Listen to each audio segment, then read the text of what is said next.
예, 바벨론에 대한 멸망. 바벨론이 과연 어떤 것인가? 구약 성경에서 바벨론은 이스라엘 백성들, 하나님의 백성들을 완전히 다 짓밟고 짓이겨 놓았던 하나님의 성전을 파괴하고 하나님의 백성들을 포로로 끌어다가 전혀 이스라엘과 상관없는 지역에 이주시켰던 제국이 바벨론 제국이에요.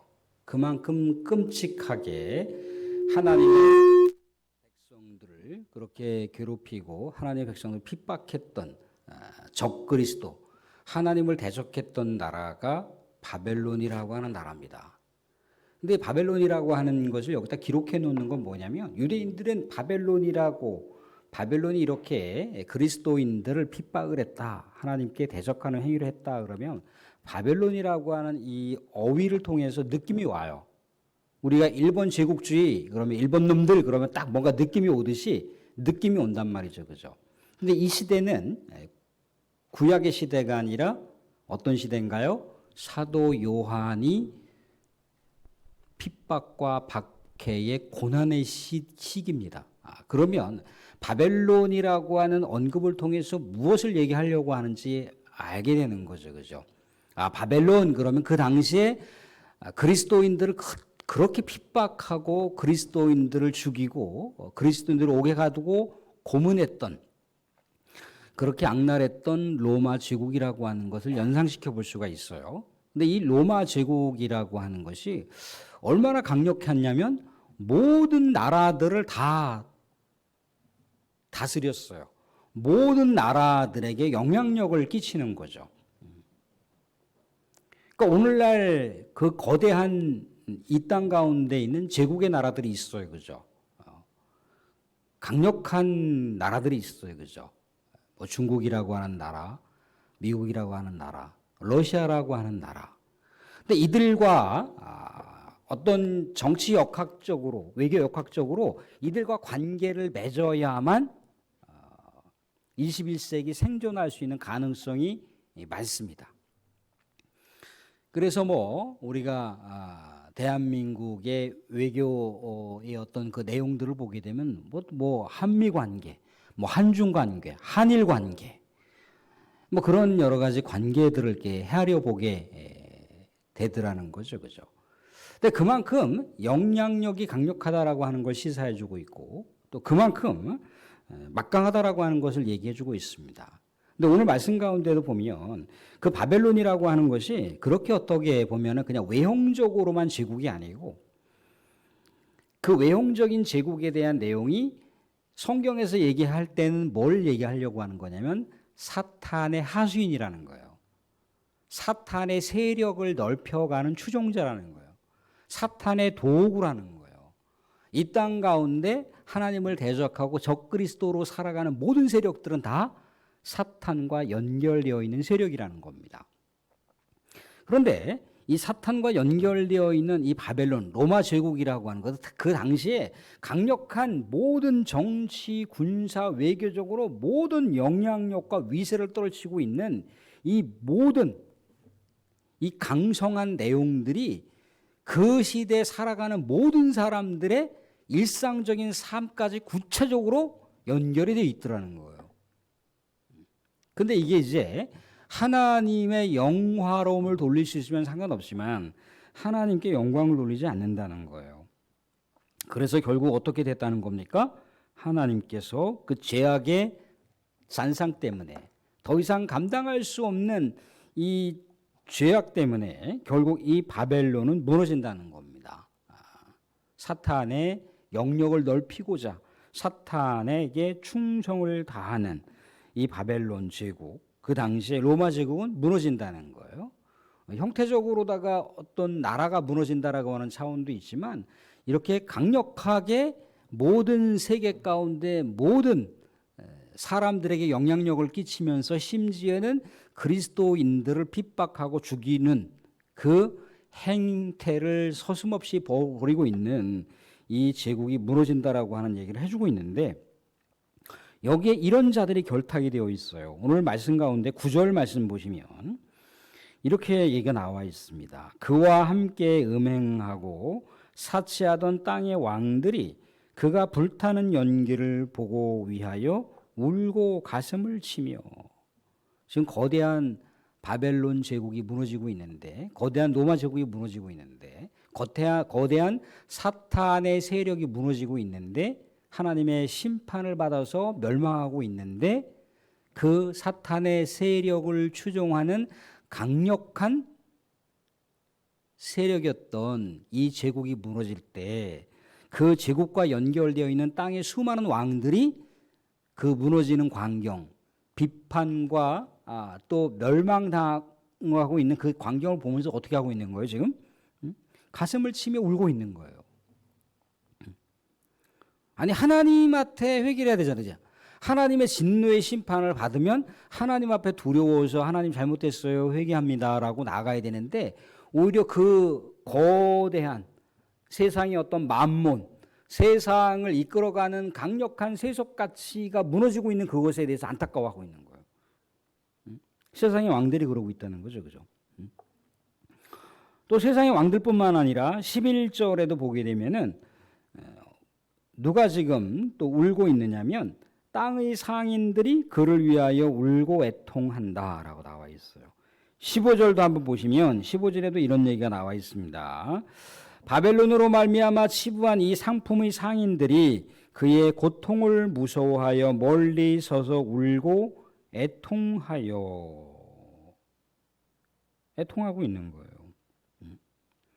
심지어 17절에 보게 되면은 모든 이 바벨론 제국과 연결되어 있는 수많은 선장이라든가 손주라든가 손객들이라든가 그런 사람들이 또 울며 불며 애통해하고 있는 장면을 보고 있더라는 거죠. 그죠? 19절 하반절 보시면 이런 얘기를 볼 수 있어요. 19절은 같이 한번 읽어보겠습니다. 19절 보시면 이렇게 기록되어 있습니다. 19절 한번 보겠습니다. 19절 같이 시작. 티끌을 자기 머리에 뿌리고 울며 애통하여 외쳐 이르되 화 있도다 화 있도다 이 큰 성이여 바다에서 배 부리는 모든 자들이 너의 보배로운 상품으로 치부하였더니 한 시간에 망하였도다. 망했다는 거예요. 하나님의 심판으로 인해서 망했다는 거죠. 사탄의 결과가 이렇게 비참한 심판이라고 하는 것을 보여주고 있어요. 적나라하게 왜 이렇게 사탄과 연결되어 있는 이 거대한 세력들, 이 또 거대한 세력들과 결탁되어서 뭔가 거기서 생산성을 얻어가려고 하는 수많은 나라의 왕들과 수많은 상인들과 수많은 그 당시에 상선들의 그 주인들이 왜 이렇게 통곡을 하고 있는 그 장면은 뭔가요? 하나님을 바라보고 있지 않았다는 거예요. 하나님께 대적하고 있었다라고 하는 얘기를 해주고 있습니다. 그 당시에 바벨론이라고 하는 건 오늘날 뭘 얘기하는 건가요? 예수를 믿는데도 샤머니즘을 숭배해요. 교회를 다닌다고 하고 있는데 무속인을 숭배하고 있어요. 무당들에게 점을 보고 있습니다. 풍수지리를 얘기하고 있어요.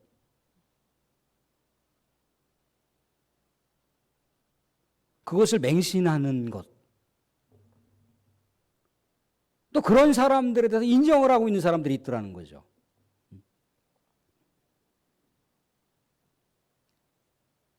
무당들이 얘기하잖아요. 30% 40%가 기독교인이라고. 그렇게 되는 이유가 뭘까요? 그렇게 되는 이유가 뭐가 문제인 건가요? 교회가 문제인 건가요? 아니면 성경 말씀이 문제인 건가요? 하나님이 문제가 있는 건가요? 믿음이 문제가 있는 건가요? AI가 이 대한예수교 장로교 통합이 앞으로 어떻게 될 거냐, 어떻게 될 것 같느냐라고 했을 때 지금 300만 명에서 점점 더 줄어들고 있잖아요, 그죠? 150만 명, 140만 명까지 떨어진다라고 합니다. AI가 10년 후에는.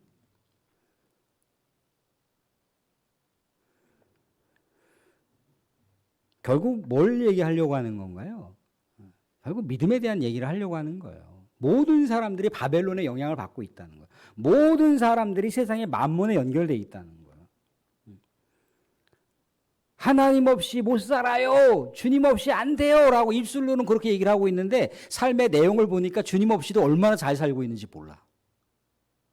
오히려 주님이 아니라 그거 없이는 못 사는 삶으로다가 완전히 믿음이 태행을 거쳐가는 그런 모습을 보이고 있더라는 거죠. 그죠?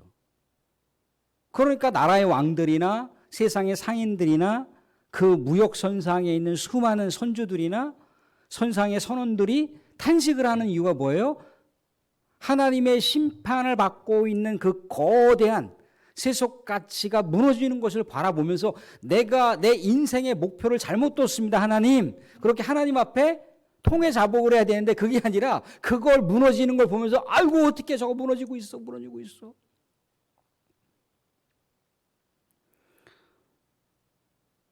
그렇게 되더라는 거예요. 근데 디모데후서에 3장 나중에 한번 시간 되시면 보십시오. 디모데후서 3장을 보시게 되면 뭐라고 나오냐면 세상의 종말의 시대에 고통이 오게 되는데 그 고통이 올 수밖에 없는 원인이 뭐냐면 하나님보다 자기를 사랑한답니다. 하나님보다 자기를 높인다는 거예요. 하나님보다 물질을 사랑한다는 거예요. 교만하고 비방하고 감사하지 않는다는 거예요. 거룩하지 못하고 경건의 모양새는 그럴듯하게 갖추고 있는데 경건의 내용이 부실한 거예요. 함량 미달인 거죠. 그게 종말의 시대에 믿음의 사람들에게 나타나는 현상이라는 거예요.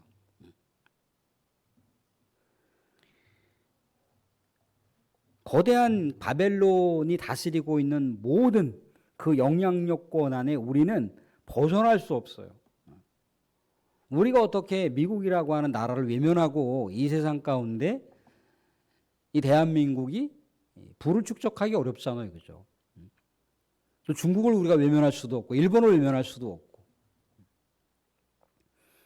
모든 역학관계가 다 엮여져 있는 그런 삶의 현실이 우리가 살아가고 있는 구조적인 현실이라 이거란 말입니다. 부인할 수가 없어요. 어떤 것도 다 거부할 수가 없는 시대를 살아가고 있어요. 그죠? 근데 우리가 이 시대 속에서 뭔가 명확하게 우리의 영적인 분별력을 가져야 될 건 뭐냐면 우리가 과연 누구를 숭배하고 있는 거냐, 누구를 우리가 섬기고 있는 거냐는 거죠. 우리의 인생의 목표가 뭐냐는 거예요. 사랑하는 세상의 욕망이 여러분들의 비전이 되어서는 안 돼요. 그건 그냥 여러분들이 계획하는 거고 여러분들이 목표를 세우는 거지 그건 하나의 비전이 아닙니다. 그게 하나님의 비전이 되면은 거기에 안에 엄청난 생명력이 있어야 돼요. 거기 안에 하나님 나라가 역동적으로 살아 있어야 됩니다. 그런데 자칫 그것이 잘못하면은 바벨론의 영향력권 안에서 그냥 바벨론이 이끌어가고 있는 시류 가운데 우리가 그냥 그렇게 무기력하게 살아가는 모습이 되어더라는 거죠. 그죠?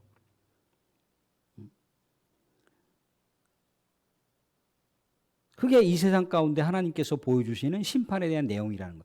심판이 뭔가 하나님께서 강력하게 내리치고 어떤 자연재해를 강력하게 동반하시고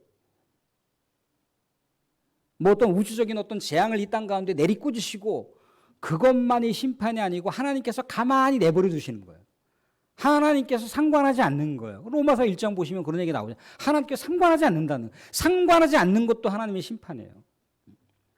그냥 멸망을 향해서 가고 있는데 상관하지 않는 거예요. 거기에 하나님이 없어요. 여기 있는 사람들이 애통하고 있는 게 하나님께로부터 멀어져 가고 있는 그런 여러 가지 삶의 내용들이 무너지고 있는 것을 바라보면서 내가 마음속으로 품고 있었고 나와 관계가 되어 있었고 나에게 무한한 여러 가지 자원을 제공해 주었던 저것이 그 어떤 것이 하나님으로부터의 징계의 대상이 되었고 하나님으로부터 뭔가 심판을 받아서 무너지고 있는 상황인데 그것이 나하고 긴밀하게 연결되어 있으니까 하나님의 뜻은 분명히 그게 무너져야 된다는 거예요. 내 안에 마음속으로 높이고 있고 내 안에 마음속으로 탑처럼 쌓아놓는 그 어떤 것, 그게 우상이 되는 것이기 때문에 하나님께서는 단호하게 칼을 그으신 건데 그게 나에게 뭔가 손해가 되는 상황이 생길 수도 있다는 거예요. 그럴 때 우리는 애통해하고 한탄해하는 모습이 있는 거죠. 그죠?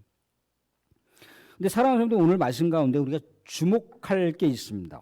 또 뭘 주목해야 되느냐면 이렇게 바벨론이라고 하는 그 당시에 거대한 세속 가치를 다 이렇게 휘몰이하고 있는 이 거대한 세력에 세상의 상인들이나 세상의 왕들이나 세상의 수많은 거래자들 가운데 무엇이 그 안에 포함되고 있느냐면 13절 말씀 보시면 이런 내용이 포함되어 있어요. 13절 보시면 13절에 계피와 향료와 향과 향유와 유향과 포도주와 감람유와 고운 밀가루와 밀이요 소와 양과 말과 수레와 종들과 맨 끝에 13절 하반절에 뭐라고 되어 있던가요? 사람들의 영혼들이라. 사람들의 영혼이 매매되는 거예요. 사람들의 영혼이 거래가 되고 있는 거예요. 거래가 되고 있는데도 우리는 모르는 거죠. 그죠? 이 하나님 백성인데 하나님의 나라를 위해서 살아가는 건지 아니면 사탄의 나라를 위해서 사탄의 영광을 위해서 살아가는지 분별력을 상실해 버리는 그런 시대의 아픈 현주소를 사도 요한에게 아주 선명하게 시청각으로다가 보여주시고 있는 메시지인 거예요. 이 바벨론이라고 하는 이 거대한 이 세력 영향력권 안에 살아가고 있는 사탄의 거대한 세력의 그 영향력권 안에 살아가고 있는 모든 대상들이 자신들의 영혼이 다 걸려 있어요. 영혼 문제가 걸려 있는 거예요. 영혼 구원의 문제가 걸려 있는데 영혼 구원 문제가 걸려 있는 것을 헤아리지 못하고 그저 그렇게 정신없이 그것을 추구하면서 살아가다가 하나님께서 스톱 여기까지야 라고 딱 하셨는데 스톱하고 있는 그것이 자기에게는 너무나 억울한 거예요. 너무나 안타까운 거예요. 엉엉 울었다는 거예요. 엉엉 울었다잖아요. 거쳐갔던 교회 중에 그 어떤 그냥 집사님이에요. 서리 집사님. 어머니는 뭐 예전에 그 토마스 선교사의 이북에서 살았을 때 그 뭐 조상이 토마스 선교사로부터 복음을 받아들였던 그 후손 중에 한 분이 이제 그 큰 회사의 일종의 뭐 정책을 이렇게 만들어가고 있는 뭐 기획을 만들어가고 있는 그런 사람인 거예요. 어떤 프로젝트를 만들어가는 사람인데 뭐 그분의 그 두뇌와 그분의 어떤 여러 가지 정책 안을 통해서 한국 경제가 왔다 갔다 하는 그런 상황 가운데 있는 그런 정도의 위치에 있는 사람인 거예요. 그러니까 얼마나 국위를 선양할 수가 있고 얼마나 한국 경제에 영향력을 끼칠 수 있는 사람인 것에 대해서는 뭐 모든 사람들이 다 이구동성으로다가 야 대단하다 대단하다 대단하다 그랬어요. 근데 그분이 갑자기 몸이 힘들어집니다. 몸이 아파요. 근데 병원에 이렇게 가서 이렇게 대화를 나누고 신방을 하는데 이분이 이런 고백을 하는 거예요. 그때 당시에 이제 40대 중반 막 50대로 넘어가는 그 정도의 나이였는데 목사님 제가 하나님으로부터 몇 차례 이렇게 부르심을 받았다는 거예요. 하나님 부르심을 받았다는 거예요. 부르심을 받았다는 얘기는 뭐냐면 하나님께서 사명자로 다 계속 부르셨다는 거예요. 근데 자기가 하고 있는 일들이 너무나 소중한 거야. 정말 조금만 뭔가 프로젝트를 해갖고 이것을 외국에 있는 어떤 그 정치가들이나 또 경제가들하고 연결만 하면은 이게 몇 조 원씩 왔다 갔다 하는 그런 일들을 하는 사람이니까 하나님 조금만 보류해 주십시오. 조금만 보류해 주십시오. 그래서 3번이나 거절을 했다는 거예요. 3번이나. 3번이나 거절을 했는데 이제 코앞에 지금 이제 6월 달이니까 한 7월 중순이면 그 계약이 떨어지는 거예요. 그 계약만 되면은 정말로다가 말 그대로다가 국위를 선양할 수 있는 놀라운 그런 상황이었다는 거예요. 그런데 그 7월 중순에 계약을 앞두고 이분 몸이 이상한 거야. 몸이. 그래서 어떻게 됐습니까? 결국 그 일을 못했어요. 그 일을 다른 사람한테 바톤을 넘겼습니다. 너무너무 억울해하는 거예요.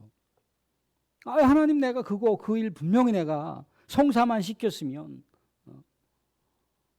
내가 정말 뭐 경제부 차관이라도 할 수 있는 그런 위치였는데 너무하신 거 아닙니까? 너무하신 거 아십니까? 하나님은 그 아들이 거기서 스톱하기를 원하신 거예요. 늘 언제나 병원에 가니까 그냥 뭐 거기 아내하고 뭐 육두문자 막 써가면서 막 욕하고 막 지옥이 따로 없었어요. 지옥이. 사람은 우리가 살아가는 삶은 늘 언제나 우리 사랑하는 성도님들 분주하게 성실히 최선을 다해서 우리의 일상의 삶을 살아가지만 늘 언제나 우리의 주파수를 하나님하고 늘 언제나 연결시키는 것을 잊어버리시면 안 돼요. 우리는 하나님의 아들, 딸입니다. 하나님의 아들, 딸이라고 하는 그 신분, 그 고귀한 신분을 너무나 많이 훼손시키지 마세요. 때로는 우리가 그것을 거룩하게 잘 보존해야 할 책임과 의무와 기쁨의 소망이 우리 가운데 있다는 거예요. 거룩한 성도라고 하는 게 얼마나 그게 위대한 우리 하나님의 정체성입니까? 사랑하는 오늘 주시는 말씀이 그거예요. 정말 세상이 뭐 이렇게 저렇게 엄청나게 우리가 계획하고 우리가 소망한 대로 이끌려 가지 못한다 할지라도 언제나 우리는 하나님의 아들, 딸이라고 하는 하나님께 늘 언제나 우리가 영적인 안테나를 세우고 하나님께로부터 계속해서 뭔가 주파수를 우리가 받을 수 있도록 주파수가 흐르는 쪽으로 다 우리가 이동을 해줘야 되잖아요. 그죠? 우리의 몸과 마음과 영이 이동을 해줘야 되잖아요. 그죠? 왜 주파수가 왜 일리 안 오지? 하나님의 주파수가 왜 이쪽으로 안 오지가 아니라 하나님의 주파수가 흐르는 쪽으로 다 우리가 마음이, 우리 영이 그쪽으로 가줘야 되잖아요. 그죠? 하나님은 사랑하는 성도 이 세상 가운데 우리 성도들에게 좋은 것을 주시기 위해서 세상에 있는 그 어떤 것보다 세상에 있는 화려하고 세상에 있는 그 어떤 우리의 눈부시게 뭔가 삐까번쩍한 것보다도 더 고귀하고 존귀한 것을 사랑하는 자녀에게 예비하신 분이 하나님이세요.